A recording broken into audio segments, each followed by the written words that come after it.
Hello, my wonderful, beautiful friends. Welcome back to r/Entitledpeople, where you'll hear stories about people who believe that they should always get what they want because they're special and above everybody else. Guys, in today's episode, you'll hear 4 super entitled stories. The first story, OP faces off with a Queen Karen. The second story, an entitled employee makes a huge mistake. The third, OP tells an amazing tale about how his grandfather saved him. And we'll finish off with a nice little revenge on an entitled lazy woman. My friends, I do hope you enjoy the stories today and hit that subscribe button for future tales. Let's dive in. So this happened almost 8 years ago, but it's something I routinely bring up to new hires when training because it's highly effective. So, the backstory. Our company had an issue with a product, and we were well aware of it, but still had to do damage control. I was on the phones at a supervisor level, and had been handling upset customers who didn't think our appeasement was sufficient, and I thought that I had heard everything. Cue Queen Karen. So, when a customer wants an escalation, someone in my role has to take it, after the customer-facing advisor briefs us on the case. This advisor had warned me that I had quite the handful here, and I said, no worries, I got this. So, when the customer was taken off hold, we were immediately welcomed with, "Effing took you long enough. You idiots love to waste people's goddamn time, don't you?" Due to the issue overwhelming us that day, we had a 45-minute escalation queue, and our 5-minute briefing time had been reduced to 3 minutes. So this customer had been waiting for about 48 minutes to speak with me.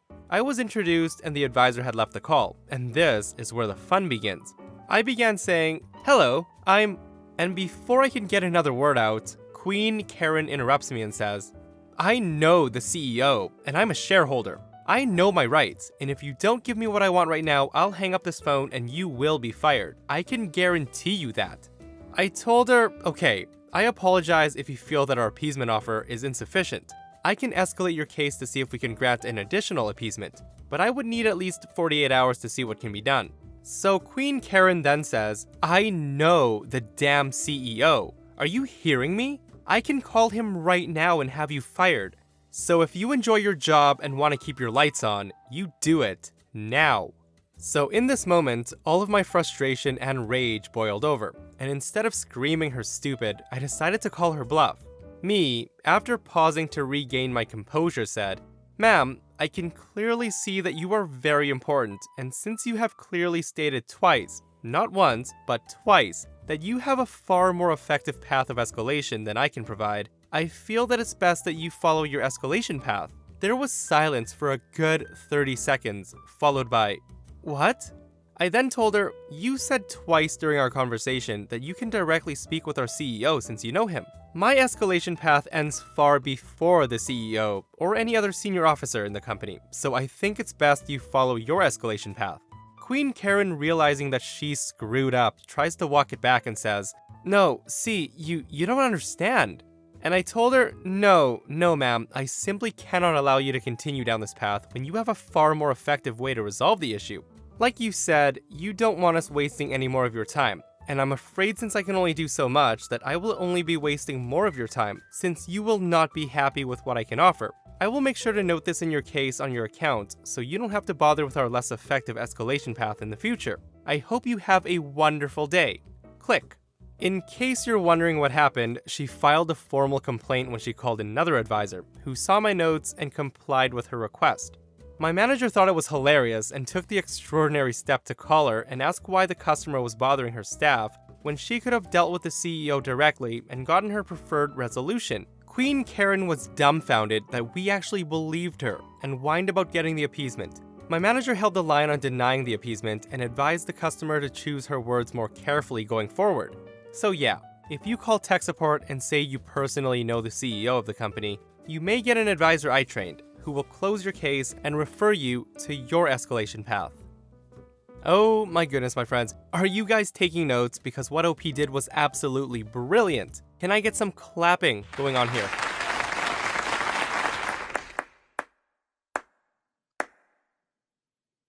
I'm so impressed. I love this person's comment right here. "I can get you fired. Please, I can get me fired much faster. You're not special." I work at a popular high-priced restaurant, and we get new employees often, but the owner, who's also the GM, hired some new faces and he put me in charge of them. Now, I'm not a manager, and the actual managers that were working with me made it clear that they were putting the responsibility of the entitled jerk onto me. Immediately, I did not like this guy. He was unprofessional and rude, but when he found out that he was older than me, all respect went out the window. He refused to listen to me and follow orders. I'm a rather short girl, and he belittled me on my weight as well as my age. The entitled jerk was also racist to me as well, and let other staff and guests know his opinions very aggressively. So on to why he was fired. The owner of the restaurant next door is friends with the owner of the restaurant that I work at. They're business partners and have corporate ties with each other. And this is where the owner's son comes in. The son's dad is the owner next door. He, his father, and my GM are on a poster in the back room. The family has owned restaurants for years. I don't know their race, but I know they're from overseas anyways, and have a thick accent, and sometimes it's hard to understand them the first try. So the son walks in, and I had a difficult time understanding his accent, and after a few minutes of trying to understand each other, we got his order in. The entitled jerk gets annoyed listening to my conversation, and starts making comments like, "You're an idiot, learn English," and mumbling, "Ugh, go back to your country." So the son heard this and layered on his accent, making it even more difficult and playing it up while asking the entitled jerk questions about our food. The entitled jerk was noticeably pissed off and started yelling racist and anti-immigrant things at the son. He ends his rant with, "If I was the owner, I would ban all towel heads from this establishment." The son perked up and in almost perfect English with a little detectable accent said, "I am the owner."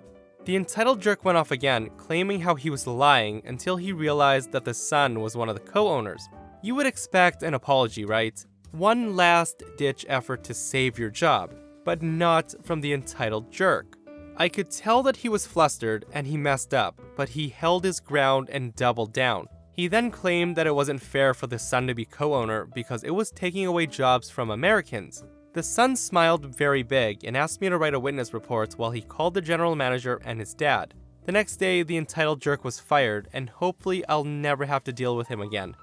Guys, what a way to lose your job. Make those kind of remarks to the freaking owner. But the real crazy part of this is that the entitled jerk did not even care when he found out that he was talking to one of the owners. I don't know if he realized that he was already in hot water or what, but the fact that he doubled down and went all in saying that the son was taking away jobs? What in the world? This person's comment sums this up perfectly. Taking away American jobs? This guy's a business owner providing employment opportunities to Americans. Ain't that the truth, guys? Ain't that the truth? So in spite of being full grown and having a family of my own, the scars of growing up with an entitled father still rear their ugly head every once in a while. This particular event was one that in all likelihood saved my life. I share it now to pay respects to the beloved grandfather who stood up to my dad. This happened many years ago, but it was monumental enough to stay with me forever. I was home in Texas for a visit, as my dad was stationed in Germany. My father did not accompany us on the visit with my grandparents. So by this point, I was 15 years old and started to suffer emotional problems due to the stuff that my dad was heaping on me.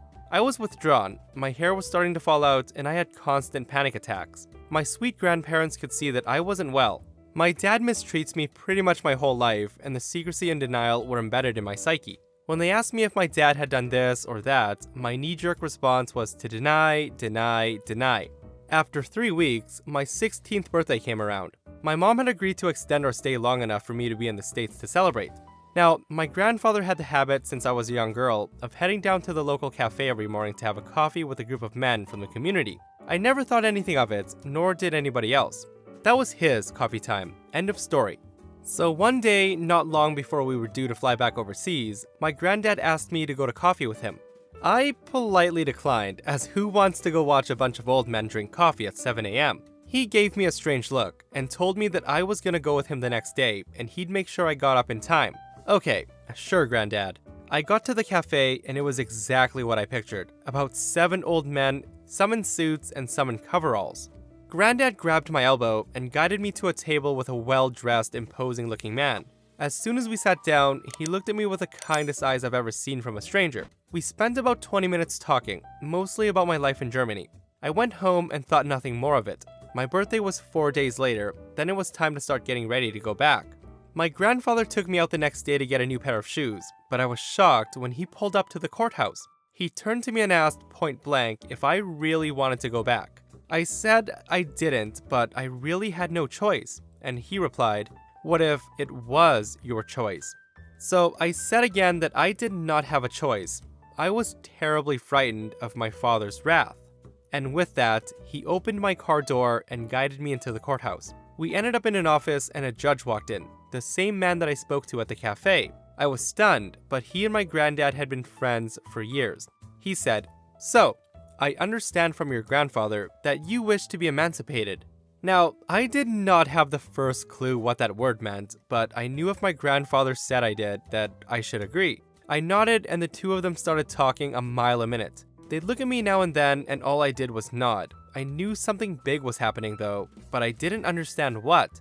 When we left, Granddad told me not to say a word to anybody, especially not my mom or my brother.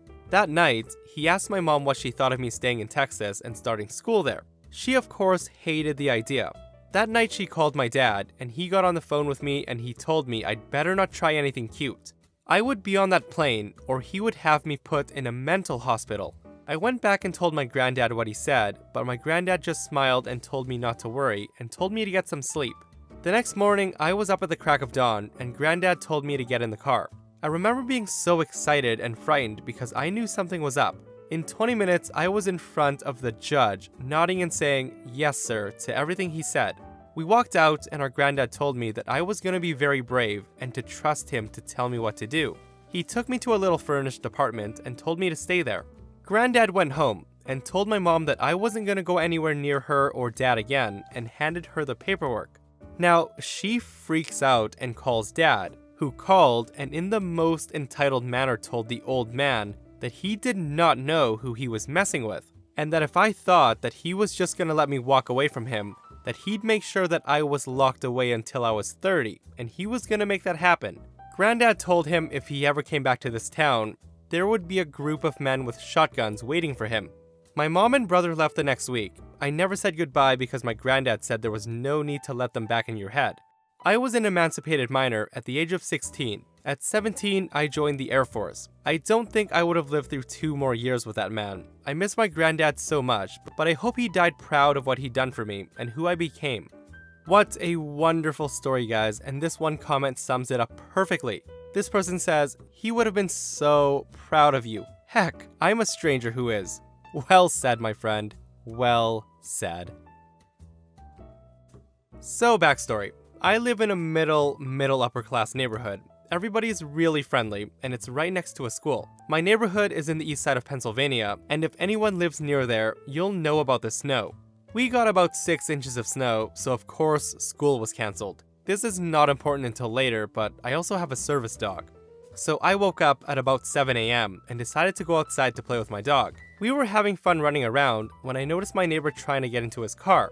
Now, I don't know what happened, and it's none of my business, but my neighbor is wheelchair bound. He drives his car with those special handles that you attach to the pedals.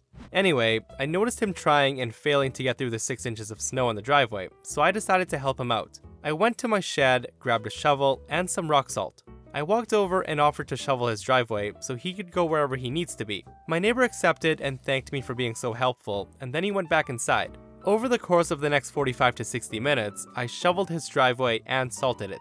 My dog sat at the edge the whole time, ready for action like the good girl she is. After I was done, I told my neighbor, who thanked me again, and started to walk away. Suddenly, the clouds become dark and it starts storming. Thunder and lightning everywhere. The devil had arrived. But not really. The entitled mother was walking down the street and had noticed that I was finishing up and she decided to strike. She says, "Hey, so I noticed that you shoveled your neighbor's driveway. I was wondering if you could shovel mine." I told her, "Sure, I'll do it for $10. And she says, "But you shoveled his driveway for free." I told her if you haven't noticed, he can't move his legs or shovel the driveway himself.